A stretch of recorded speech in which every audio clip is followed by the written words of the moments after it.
दोस्तों नमस्कार, बहुत स्वागत है आपका चौकस भारत में। मैं आपका दोस्त ब्रजेंद्र।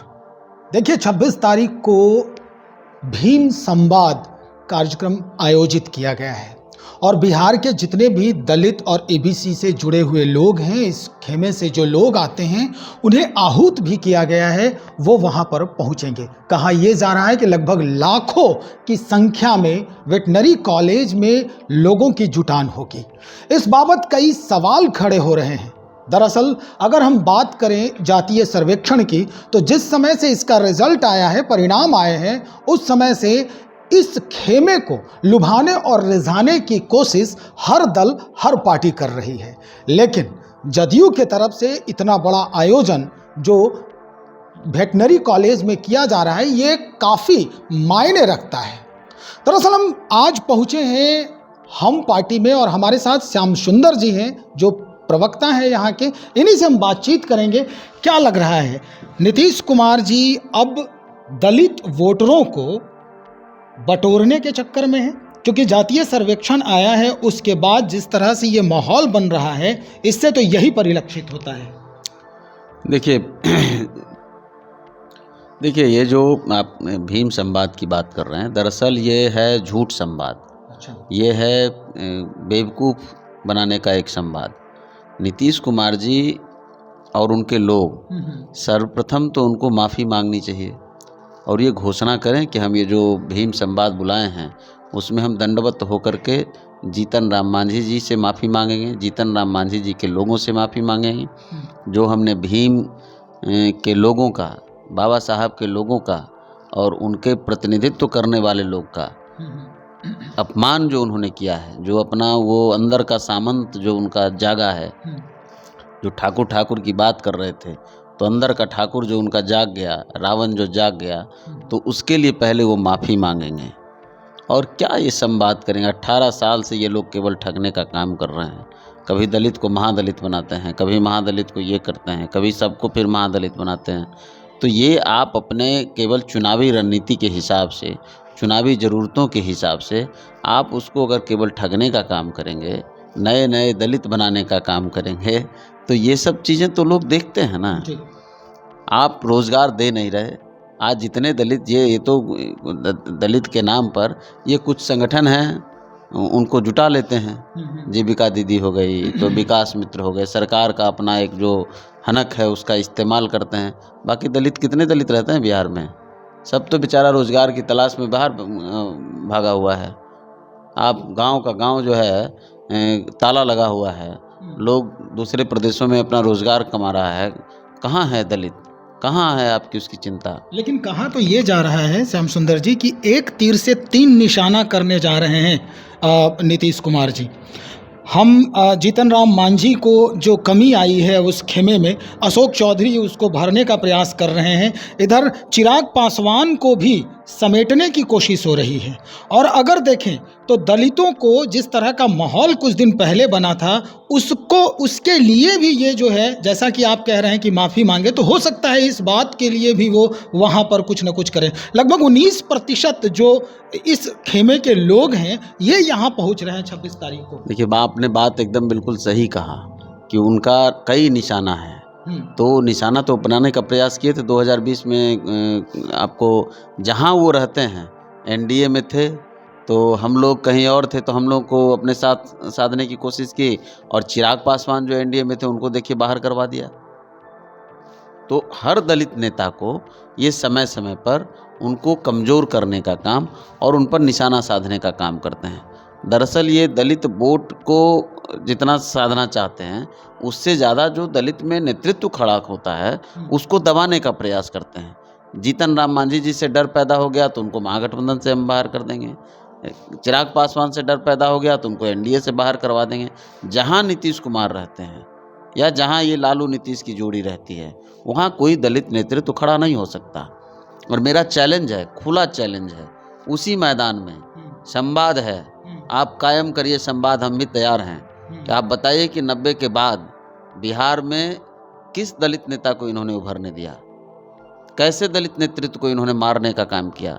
जगजीवन बाबू की धरती, रामसुंदर दास जी की धरती, भोला पासवान शास्त्री जी की धरती, रामविलास पासवान जी की धरती, किस नौजवान को आप आगे कर रहे हैं? चिराग पासवान को आप इसलिए केवल दबाना चाहते हैं कि वो आपके लिए चैलेंजिंग है।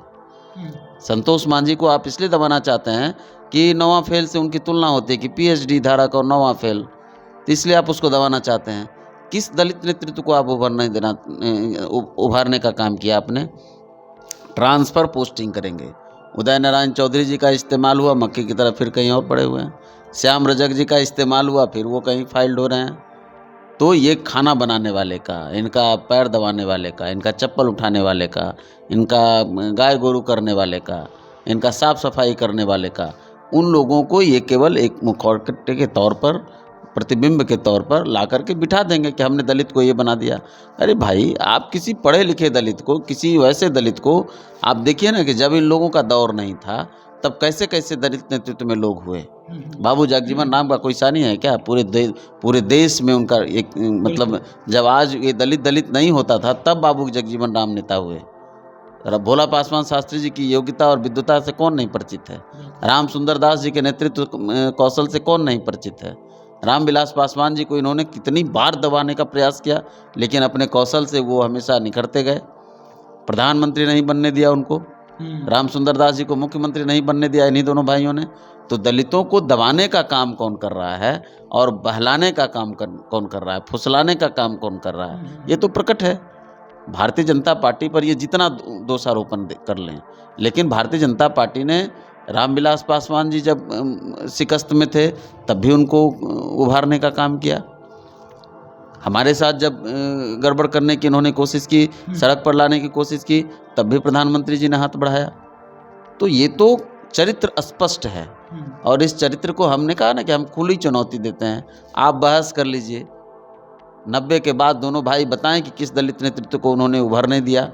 चलिए, आखिर में श्याम सुंदर जी, एक बात और जो चर्चा में है कि नीतीश कुमार ये 19% दलित जो वोटर्स हैं उनके बहाने भारतीय जनता पार्टी के हिंदुत्व बैंक को, जो वोट बैंक है, हिंदुत्व का जो कार्ड है, उसको दबाने का ये प्रयास है। जन संसद जो ये लगा रहे हैं, भीम संसद। देखिए, एक तो मेरा इस पर आपत्ति होता है, हिंदुत्व कोई कार्ड नहीं है और हिंदुत्व कोई वोट बैंक नहीं। हिंदुत्व एक संस्कृति है, एक जीवन जीने की कला है, भारत की आत्मा है।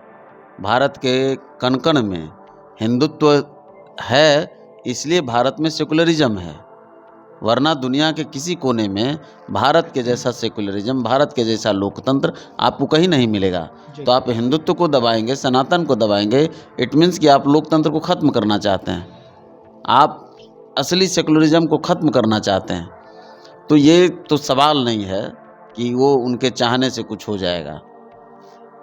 बाकी रहा सवाल, मैंने कहा ना कि वो कोशिश करते रहते हैं, उनके तर्कस में भोथरे तीर अब जो हैं वो अब काम नहीं कर रहे हैं, तो वो समय समय पर अपना उसके लिए इस्तेमाल करते हैं। हम कहते हैं कि इनके अंदर अगर दर्द है, इनको लगता है कि दलित के लिए हमको बहुत उत्थान करना है, तो भाई आपको अपने उत्थान के लिए कुर्सी चाहिए और दलित को उसके उत्थान के लिए आपको कुर्सी चाहिए। अरे आप दलित को कुर्सी दे दो। द्रौपदी मुर्मू जी को महामहिम राष्ट्रपति बना दिया नरेंद्र मोदी जी ने, आप भी किसी दलित को मुख्यमंत्री बना दो। लेकिन किस तरह से जब एक दलित मुख्यमंत्री बन गया और 9 महीने में जब उसने काम करके दिखाया, तो मुख्यमंत्री किस भाषा में बात कर रहे थे, ये आप देखिए कि इनका दलित प्रेम क्या है। मुख्यमंत्री बोलता है, मुख्यमंत्री हो गया, कौन सी का अरे आप कौन सी के मुख्यमंत्री हैं? आप अपने बाबूजी के घर से आए थे मुख्यमंत्री बन के कि अवतार लिए थे? आपको भी जनता ने बनाया, आपको भी पार्टी ने बनाया, जीतन राम मांझी जी को भी पार्टी ने बनाया। तो आप तंज कस रहे हैं, आप उनको खामोश कर रहे हैं, आप बोलने नहीं दे रहे। दलित को बोलने नहीं देंगे, सदन में नहीं बोलने देंगे, पार्टी में नहीं बोलने देंगे, सड़क पर नहीं बोलने देंगे। तो किस तरह का दलित प्रेम है? कौन सा राष्ट्रीय अध्यक्ष हुआ दलित राष्ट्रीय जनता दल का और जनता दल यूनाइटेड का? कुल मिला के यही कहना चाहते हैं कि ये झूठ। ये पूछिएगा कि आपकी पार्टी का राष्ट्रीय अध्यक्ष कोई दलित हुआ है क्या? हो सकता है क्या? बनाइएगा क्या? मुख्यमंत्री की कुर्सी उसको सौंपिएगा क्या? एक बेटा के प्रेम में पागल हैं, खुद के लिए पागल हैं, और दलित करेंगे। झूठ का खजाना केवल इन लोगों को बेचना है। चलिए, बहुत शुक्रिया जानकारी देने के लिए। तो हमारे साथ हम के प्रवक्ता हैं श्याम सुंदर जी। स्पष्ट कर दिया है इन्होंने कि सिर्फ अपने लिए सारी बातें ये हो रही है, अपने पार्टी को बढ़ाने के लिए कोशिश तो की जा रही है, लेकिन ये सारा मसला जो है वो झूठ साबित होगा। कई सवाल इन्होंने लगातार ठोक दिए मुख्यमंत्री से ही, कहा है जो आप सुने ही हैं, और 26 तारीख को हम ये सारी बातें फिर से आपको सुनाएंगे, दिखाएंगे। तब तक इंतजार करें, बने रहे हमारे साथ। बहुत शुक्रिया आपका।